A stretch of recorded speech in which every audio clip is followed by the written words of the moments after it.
She was shocked when I found out how I decided to get back at her. Her life would never be the same again. My wife and I have been married for 27 years. We have 3 children. A son 25 years old, daughters 20 and 5 years old.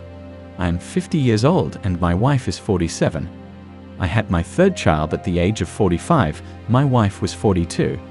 I don't have a potbelly, I am not bald and bald. On the contrary, I have thick hair, though it is already half grey. But my wife and acquaintances say it does not spoil me. I know that women like me. I do not smoke and practically do not drink. My potency is also all right. And that's not bragging. With my wife before all this sordid history, sex was regular, mostly in the morning, as the most productive since the body is rested. And with this not once every 6 months or a month, but at least 3 times a week, or even more often, every morning or every other day. Everything was varied enough. We did not have any forbidden topics in terms of intimacy. I did not cheat on my wife during all these years, even though I had had women before her. I loved her. Besides, I was a bit squeamish. I didn't need anybody else, and she was my own. Everything about my wife suited me. I knew every millimeter of her body. I knew what she needed and what she enjoyed the most. And she knew. That's why everything was fine here. She hadn't once in all the years given him any reason to doubt her either. Not once until recently. We were supposed to celebrate our 27th wedding anniversary this summer. I wanted to go to Cyprus with her, but then this virus be damned. But it was nothing. In February, I got something that I felt like my face was hit against a concrete wall and even ran over a roller. It is all banal, office romance. And as I was told, even before the new year it began with her corporate party. I don't know how true it is, but it doesn't matter. And what an actress. Anyway, she was turned in by her own employees. Some lady, maybe a rival eliminated, I do not know. But a fact is a fact. He's 6 years younger than her. He's 41. He has a wife, a 14-year-old daughter. He himself holds a position just above my wife's, hopefully ex-wife's position after all. Their first intercourse took place during a corporate party in his office. But I know this by hearsay. They were well coded. They did not write anything to each other, so the correspondence does not catch them. But she relaxed. One night, I understand, he didn't close his office door. Must have been in such a hurry to get some privacy. So the ajar door and filmed them on his cell phone. This video was sent to me from an unknown number. My first impulse was to hit her. Good thing she wasn't home, even though I had never laid a hand on her in my life. Then I cooled down a bit and started thinking about what to do. Go to her lover in the face to give? Not an option. Then I decided to deal with him. The fact that I will not live with her anymore, it's not a question, but what to do with the joint property. I have a company that I myself raised, and I'm not going to split it in half. So I decided to withdraw the assets first and then get a divorce. I pretended I didn't know anything. I do not know how I managed to keep an external calm the enemy cannot envy. But I stopped kissing her after all, and the intimacy between us ended. I told her I wasn't feeling well. At my words about the sickness even worried, asked her to go to the hospital, but looking at her caring eyes, wanted to put it well. But held on. Sold my car, there was a reason, I wanted to change it. Then sold her car, said there was an option to buy a better one. I took the money. The self-isolation helped with the firm, at least one plus. I let all the employees go home, that was the way it was supposed to be. Then I paid their salaries and fired them due to bankruptcy. Took the money out of the accounts too.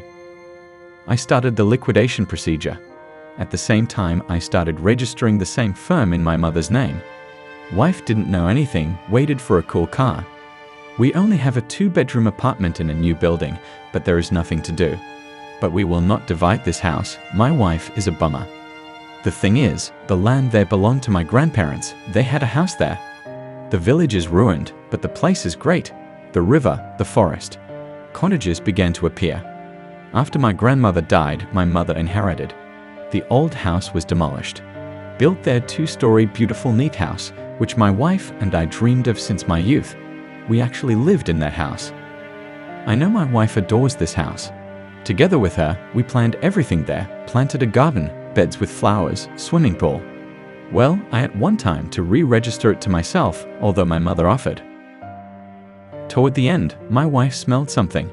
She began to ask questions, including why I was unkind, why I didn't kiss her, why there was no love in the morning. She was alive. And most of all, I feel sorry for our 5-year-old daughter. I love her. I love all my children, but this little girl especially, after all, she is our afterbirth, my favorite girl. And so at the end of April, my wife and I had a conversation. She must have felt that something was wrong. I looked. She was shaking. I showed her the video. She fell on her knees, saying, "I'm sorry."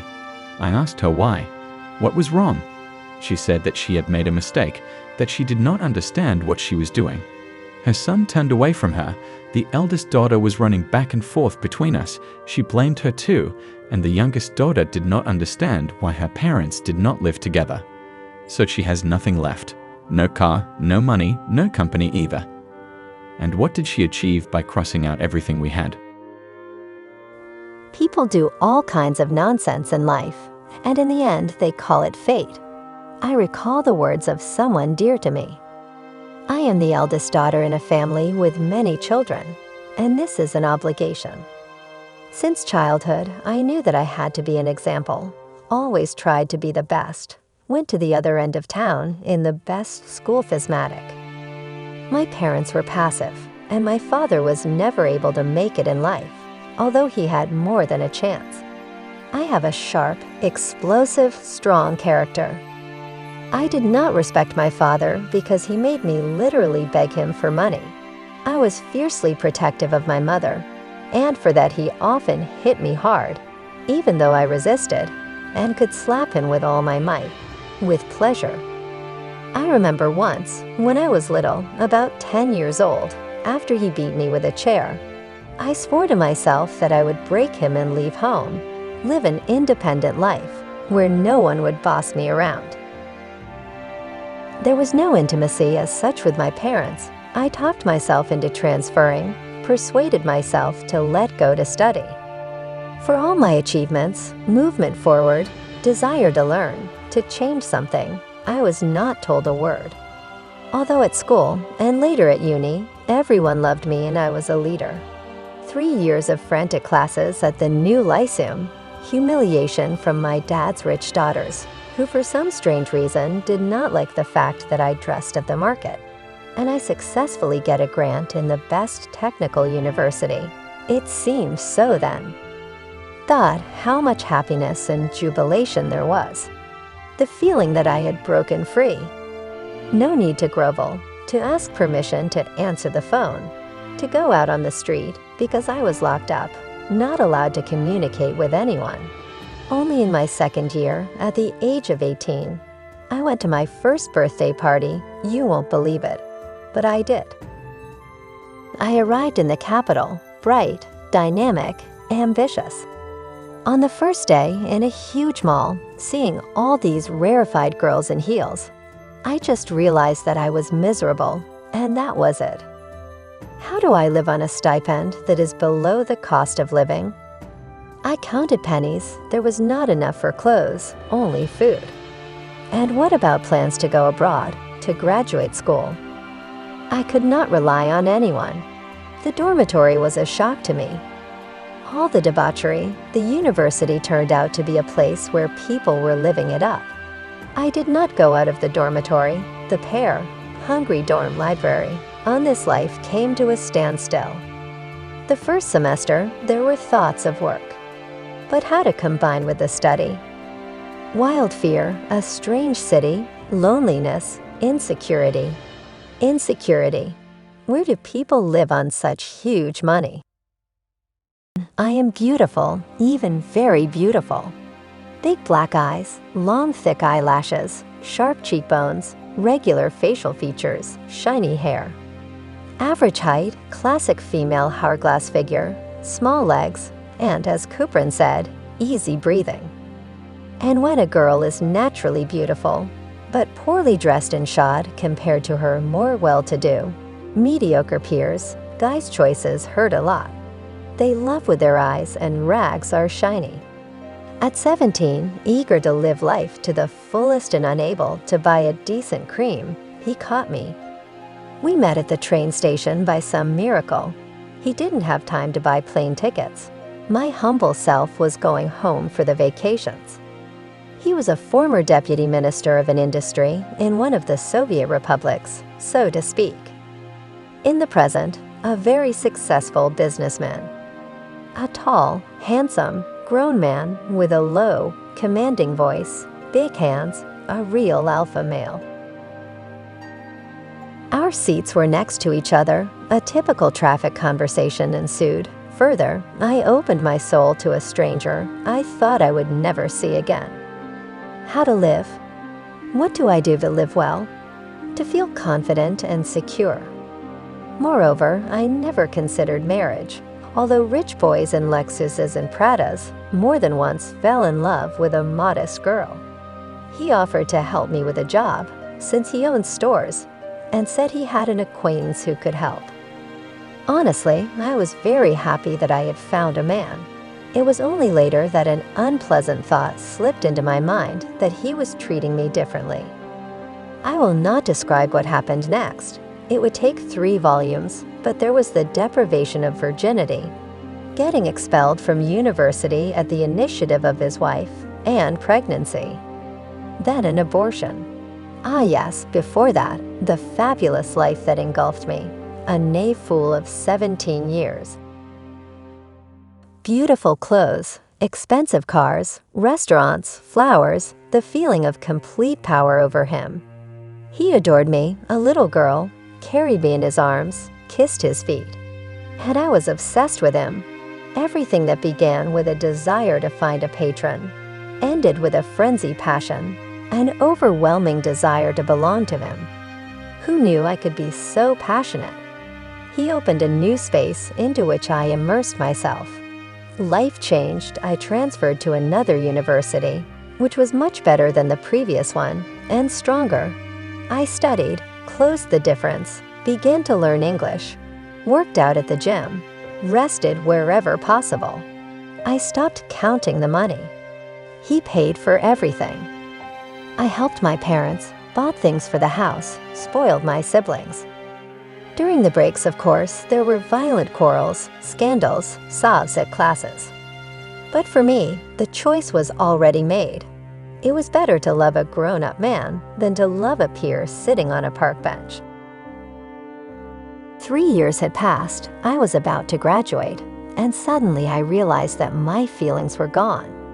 The crazy passion was gone, and the realization that I had completely sunk into my serene existence began to press harder and harder. There were no more goals. A job. He would get me a job at a prestigious company. Housing. Buying an apartment, he promised.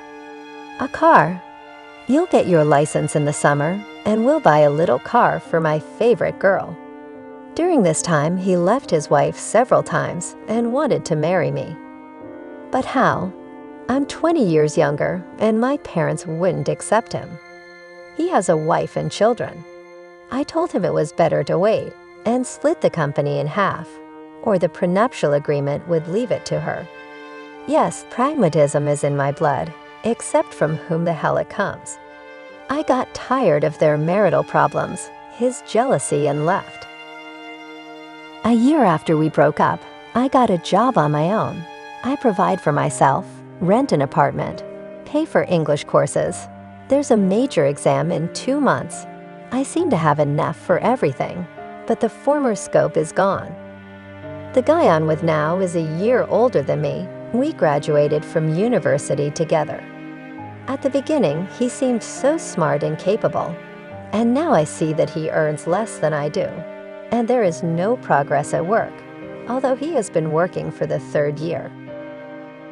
My ex-boyfriend offers me to go back, and I want to. They both love me so much, to tears, to self-denial. With whom to be? I don't want to live a gray, limited life with a husband who will then look at young girls. A woman's woman, especially at her age, is made by money. What should I do? I still have time to get married. I'm only 21. And with the first, I'll have all the conditions by then to support the younger and prepare the basis for a family. And with a boy of the same age, I do not know, maybe I will have to work for both of them.